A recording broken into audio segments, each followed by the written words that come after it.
CFLJ 99.1, 88.9. On est toujours au Parc des Cultures à Saint-Jacques-de-Montcalm dans le cadre de la 19e édition des Fêtes gourmandes et 4e édition pour le Challenge Barbecue qui bat son plein présentement. Alex Turcotte de Projet Barbecue est là. Salut Alex. Salut, ça va bien? Ah oui, ça va bien. D'abord, j'aimerais ça te parler du Challenge Barbecue pour enfants. Oui. C'était la 2e édition qui avait lieu hier ou la 3e? 3e, oui. Déjà la 3e édition. Et finalement, ça a été un duel, mais un beau duel. Oui, absolument. Ça a été un beau duel. Les deux équipes d'enfants avaient vraiment une belle attitude. On a décidé de leur donner des faux dollars qui pouvaient, dans le fond, miser. Puis c'était comme un encan pour avoir soit des conséquences ou des avantages. Un peu comme dans les shows télévisés. Là. Exactement. Donc, ça a rendu le duel vraiment plus intéressant. Les enfants ont adoré ça. Ils ont empêché d'autres équipes de travailler. Là, certains ne pouvaient pas utiliser leurs mains. Bref, ça a rendu le duel vraiment intéressant. Ça a été une chaude lutte. Qu'est-ce qu'ils nous ont cuisiné, les jeunes? C'était le Challenge Steak parce que, dans le fond, pour la compétition adulte, on a tout le temps une catégorie surprise et qui, cette année, est le steak. Donc, on a emmené ça avec les enfants aussi. Donc, ils devaient nous livrer leur meilleure version du steak avec des petits accompagnements. On avait une surprise. On a rajouté des saucisses à 30 minutes de la fin. Fait qu'il fallait qu'ils fassent des saucisses aussi. Donc, ça a vraiment été... ils ont bien travaillé. Alex, as-tu eu l'occasion de goûter au travail des enfants? Ouais, j'étais juge. Ah oui? J'étais juge. On a été vraiment agréablement surpris. Les cuissons étaient très belles. Le goût était excellent. En fait, ce qui a départagé, c'est les saucisses qu'on a rajoutées à la fin parce qu'on arrivait avec deux équipes ex-aequo. Puis ce qu'on a fait départager, c'est la saucisse une était un petit peu mieux cuite que l'autre. Mais ils ont vraiment... Si j'avais été dans un restaurant, j'aurais pas été déçu. Bon, mais c'est ça. Le commun des mortels aurait eu cette assiette-là à manger sans savoir que c'est un enfant qui l'a cuisiné, il n'aurait pas deviné. Là. Non, absolument pas. Puis on essaye de faire abstraction du fait que c'est des enfants quand on juge. Puis on y va vraiment selon les critères de jugement. Aussi sévère que si c'était un adulte. Bien, on comprend le travail qu'ils font derrière, mais il y a un petit côté qu'on essaye d'être le plus juste possible.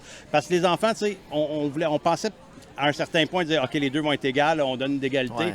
Mais je pense qu'ils veulent que quelqu'un gagne, puis ils s'attendent à soit gagner ou soit perdre. Ils veulent être jugés comme un adulte. Exactement. Fait qu'on les a jugés comme ça, puis je pense que résultat, on est sorti avec deux équipes qui avaient un grand sourire dans le visage. Puis mais là, parlant de nos adultes, ils travaillent présentement très fort. Là. Ils sont arrivés soit hier soir ou soit ce matin. Donc, ils sont déjà à la tâche, ils ont déjà reçu deux de leur viande, soit les ribs puis le poulet, qui sont la première journée. Demain, ils vont recevoir la poitrine de bœuf, ils vont recevoir le porc. Et aujourd'hui aussi, il y a la catégorie spéciale, le steak. Donc, les gars sont déjà... ça sent déjà la fumée partout sur le site. Là. Et est-ce que le triomphe de tout ça, c'est demain que ça va se passer? Dimanche. Dimanche, on annonce les gagnants. Dans le fond, nous, ce qu'on fait, c'est comme une compétition professionnelle. Donc, il y a les 4 viandes officielles. Mais on donne une chance à tout le monde de participer. Donc, pas besoin d'avoir 8 barbecue ou des trucs comme ça. Mais vous avez quand même des gens assez expérimentés là, qui font partie du lot. Là. On a des gros noms, des très gros noms sur la scène québécoise, mais qui commencent à faire du bruit à l'extérieur du Québec aussi. On a les Cobra Kai Barbecue, qui est nos gagnants de l'an passé, qui sont de retour pour une 3e saison. Ils ont monté sur le podium les 2 premières années. Ils ont de la pression. Ils ont de la pression. On a une équipe comme Sweet Max Barbecue qui en fait seulement depuis 2 ans, mais qui a gagné la semaine dernière une compétition qui est CBS, qui est comme la Ligue nationale, si on veut, du barbecue. Donc, ils ont gagné une grosse compétition où il y avait une trentaine, quarantaine d'équipes. Donc, il y a des gros compétiteurs. Très malin, celui qui va dire qui va gagner. Là. Tout le monde a une chance. On a un pool à l'interne. Mais non, honnêtement, c'est vraiment difficile parce qu'il y a facilement plus que la moitié des équipes qu'on peut s'attendre qui gagnent.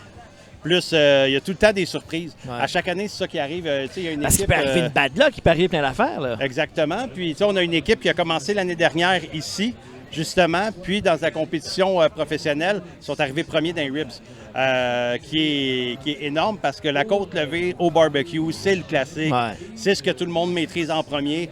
Ils sont arrivés premiers dans une grosse compétition. Puis, honnêtement, ces gars-là m'écrivent constamment pour avoir des conseils, pour savoir comment faire des trucs. Puis les gars, ils prennent ça au sérieux. Là. Fait que ça va Alex, on va aller jeter un œil là-dessus aujourd'hui et demain dimanche pour la conclusion de tout ça. Mais bon Challenge Barbecue, 4e édition. La compétition qui est rendue, je pense, à un niveau encore plus élevé. Là. Ça monte à chaque année. Je pense qu'on veut s'améliorer. On s'améliore à chaque année. ce qu'on veut faire, c'est que présentement, on veut que ça soit la compétition référence amateur au Québec. Puis on commence à être sérieux dans ce qu'on fait là.